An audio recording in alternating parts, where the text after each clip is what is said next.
YouTube, how we doing, family? It's your boy, Yo, and this is another episode of YoHoops. I go through every NBA game every day. Today's Tuesday, December 23rd. We have a 14-game NBA card. I'm going to walk you through my thoughts, let you know what sides I like, and stick around because I have two highlighted plays for today. I do this every day for free, so please leave a like, subscribe to the channel, let me know your favorite game in the comment section below. Without further ado, let me get into today's recap. Recapping yesterday, we cashed our highlighted play of the day. We took the New Orleans Pelicans on the money line against the Dallas Mavericks. We've cashed a couple games with the Pels recently. Since getting Zion and Jordan Poole back, they've actually looked competitive. They've now won 5 straight against the Blazers, Bulls, Rockets, Pacers, and now Mavericks. They're playing relatively high-level competition and hooping. If they can keep up this level of production, I can see a potential play-in appearance. Final score last night was 119 to 113 Pels. I'm now 16, 11, and 1 on all highlighted plays in December. Great month so far, but I'm just looking to keep the momentum rolling. Without further ado, let me get into today's games.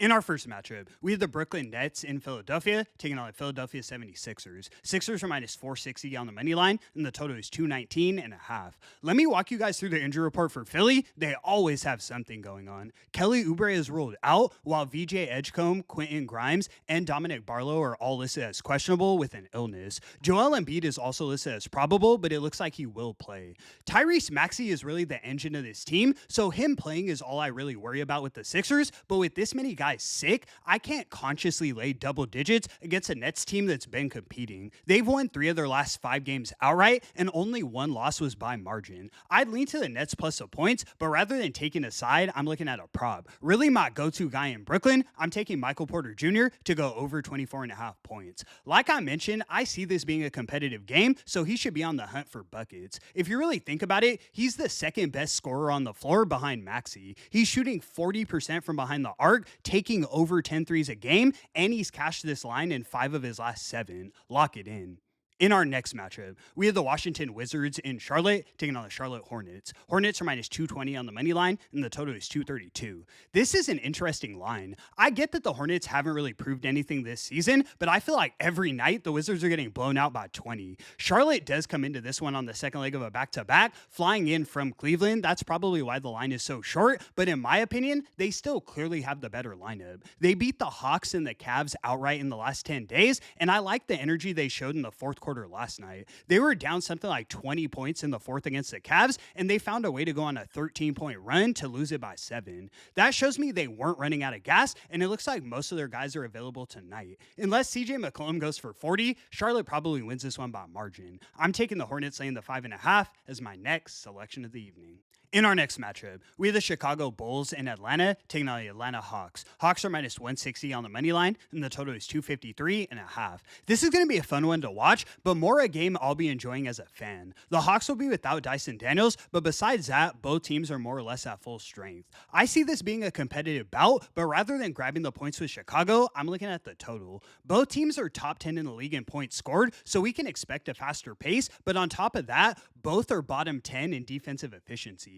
I mentioned Dyson Daniels is out, and he's the Hawks' best perimeter defender, so now looking through both lineups, there's basically no defense on the floor. I think we'll see over 60 a quarter and get over this high total. I'm taking the Bulls and Hawks over 253.5 as my next selection of the evening. In our next matchup, we have the Milwaukee Bucks in Indiana taking on the Indiana Pacers. Bucks are minus 125 on the money line, and the total is 218 and a half. The Pacers come into this one on the second leg of a back-to-back, flying from Boston back home to Indy. They got the cover, which we were on last night, but they did look like they were running out of gas in the second half. They blew a 20-point lead to lose it by 8.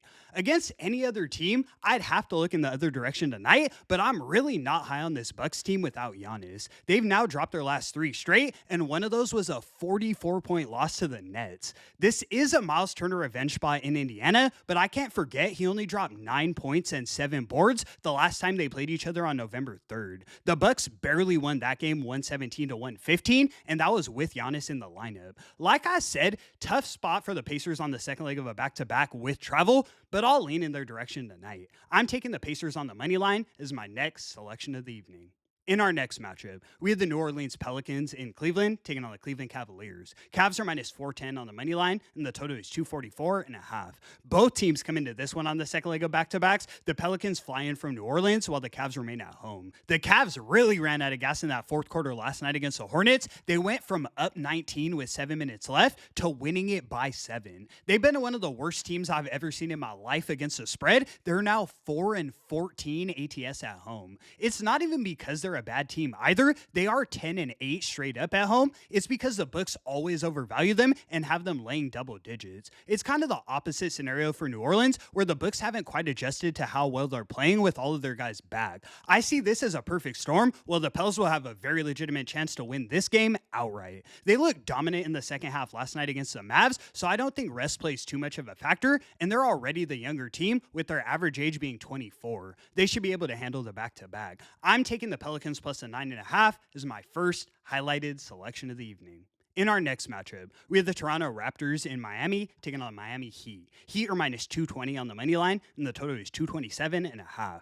I've let you guys know for a while now that my issue with the Raptors is their lack of a true point guard. Emmanuel quickly can score, and it's not like he doesn't get assists, but he's not a table setter that can find the right guys down the stretch. They start relying on Brandon Ingram and Scotty Barnes to handle the ball. That's a problem. The interesting thing about this matchup is I feel a similar way about the Heat. Davion Mitchell is a lockdown defender, but he doesn't always make the right decisions on offense. Then you have Norman Powell, who we know can get a bucket, but he doesn't always embrace that true point guard role.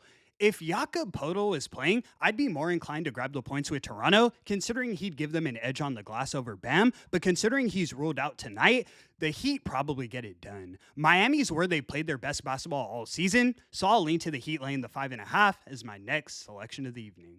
In our next matchup, we have the Denver Nuggets in Dallas taking on the Dallas Mavericks. Nuggets are minus 245 on the money line, and the total is 235.5.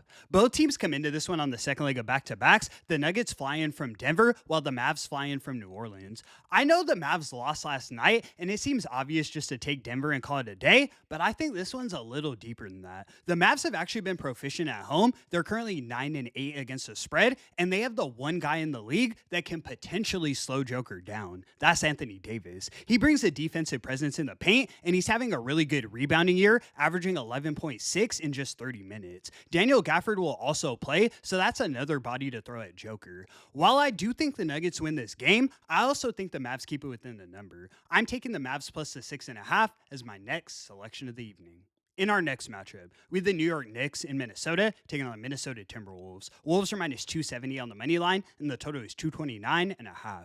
At first glance, I was surprised to see the Wolves as such big favorites here, but obviously the Knicks have a few guys out. Tonight, they'll be without Jalen Brunson, OG Anunoby, and Yabusele. For me, Brunson is that dog that keeps the Knicks competitive in every game, so without him, I'm not rushing to the window to bet with the Knicks, even if we are getting 7 points in our back pocket. Rather than taking a side, I'm personally looking at a prop. I'm taking Josh Hart to go over 29.5 points, rebounds, and assists. I've been let you guys know he's the Knicks X factor that they plug in when they don't have guys available. With Brunson out, we're definitely going to see an uptick in his scoring and assists, and with OG out, we're at least seeing 8 rebounds. Maybe behind Tyler Kolek, he's the best facilitator they have. Lock it in. In our next matchup, we have the Oklahoma City Thunder in San Antonio taking on the San Antonio Spurs. Thunder minus 210 on the money line, and the total is 233. The Thunder come into this one on the second leg of a back-to-back, flying from Oklahoma City to San Antonio. All of their bigs, including Chet Holmgren, didn't play last night, but that almost helps their case if anyone is upgraded, since now they are all listed as questionable. The Spurs have Victor Wembanyama listed as questionable, so of course I'd like to know if he plays, but either way, this is an easy bounce-back spot for the Thunder. One of their 3 losses this season came against the Spurs in the NBA Cup quarterfinal. They should be able to return the favor tonight. The Spurs have been in good form recently, but outside of Stephon Castle and maybe De'Aaron Fox, I don't trust the rest of their lineup. Harrison Barnes and Keldon Johnson aren't getting you over the hump against a hungry Thunder team. I'm keeping an eye on if Chet plays or Hartenstein, because if either one does, I'd lay up to 7.5. For now, I'm taking OKC laying the 5.5 as my next selection of the evening. In our next matchup, we have the Los Angeles Lakers in Phoenix taking on the Phoenix Suns. Suns are minus 230 on the money line, and the total is 227.5. The Lakers are still dealing with a few significant injuries coming into this one. Gabe Vincent, Rui Hachimura, and Luka Doncic are all all ruled out, while Austin Reeves is listed as questionable, returning from a calf strain. I should also mention Grayson Allen is listed as doubtful for Phoenix. This is a game I don't want to mess with in terms of a side. I would think the Lakers should keep it competitive, but the Suns always seem to show up. They're currently 10-4 against the spread at home. This probably isn't the spot to fade them. Rather than taking a side, though, I'm looking at another prop. I'm taking the King, LeBron James, to go over 23.5 points. This is a discount considering what we've seen since Austin Reeves went down. He's averaging 27.6, and he's cashed this line in 4 of their last 5. Now with Luka out of the equation, he easily goes for 24. Think about your favorite basketball player, whoever you think is the greatest to ever do it. LeBron scored more points than that guy. I'm gonna lock it in as my second highlighted selection of the evening. In our next matchup, we have the Memphis Grizzlies in Utah taking on the Utah Jazz. Grizzlies are minus 165 on the money line, and the total is 244. Both teams come into this one on the second leg of back-to-backs. The Jazz fly home from Denver, while the Grizzlies fly in from Oklahoma City. I don't really see how Memphis are favorites here. Yeah, they have a few more wins on the season, but they're playing through all types of injuries. John Morant and Zach Edey are both ruled out, and now Vince Williams is listed as questionable with a knee injury. The Jazz have Lauri Markkanen back in the lineup, and they're currently 12-4 against the spread at home, the second best team in the league behind the Knicks. I'm taking the Jazz plus the 3.5 as my next selection of the evening. In our next matchup, we have the Detroit Pistons in Sacramento taking on the Sacramento Kings. Pistons are minus 415 on the money line, and the total is 227.5. The Pistons come into this one on the second leg of back-to-back. Not much travel, but they do fly from Portland to Sacramento. They got the win and cover last night against the Blazers. While they did blow the lead a bit in the fourth, it was mainly due to their subs being in. Cade and Jalen Duren played well under 30 minutes, so they should be good to go tonight. Sure, I was impressed that the Kings beat the Rockets on Sunday, but it was a pretty fortunate comeback. A lot had to go right in that fourth quarter, and the Rockets are 1-3 in their last 4 games. I think that said more about the Rockets than the Kings. The Pistons are a whole different animal, now 23-6 on the season. I don't think they let their feet off the gas and win this one by margin. I'm taking the Pistons laying the 9 as my next selection of the evening. In our next matchup, we have the Orlando Magic in Portland taking on the Portland Trailblazers. Magic are minus 125 on the money line, and the total is 231.5. Both teams come into this one on the second leg of back-to-backs. The Magic fly in from San Francisco, while the Blazers remain at home. Both teams got their butts kicked and failed to cover last night, but considering the Blazers don't have to travel, I am a little surprised to see them as underdogs. The Magic are still without Franz Wagner, Jalen Suggs, and Tristan Da Silva. That's a problem because I've been let you guys know I don't trust Paolo to keep me competitive. Dude's got the fakest stats I've ever seen.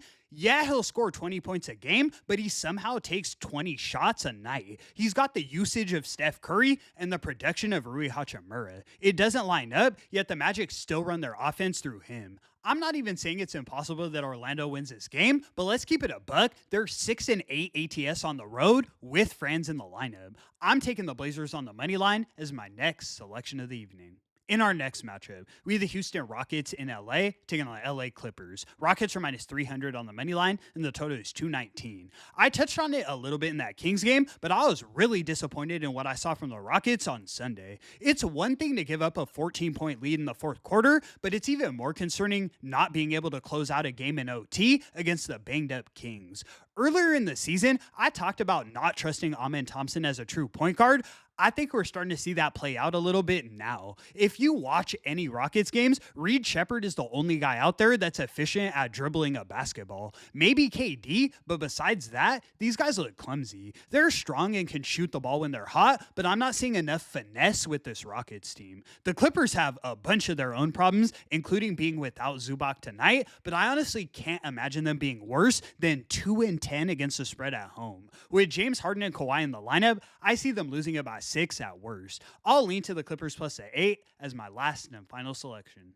And that's going to conclude today's video. Thank you so much for tuning in, guys. I'm now 16, 11, and 1 on all highlighted plays in December, 69 and 57 on every game played. Let's continue to knock it out of the park. I appreciate the support so much. No games tomorrow, but I'll be back with a video on Christmas Day. Merry Christmas, and until the next one, I'm going to catch y'all. Peace.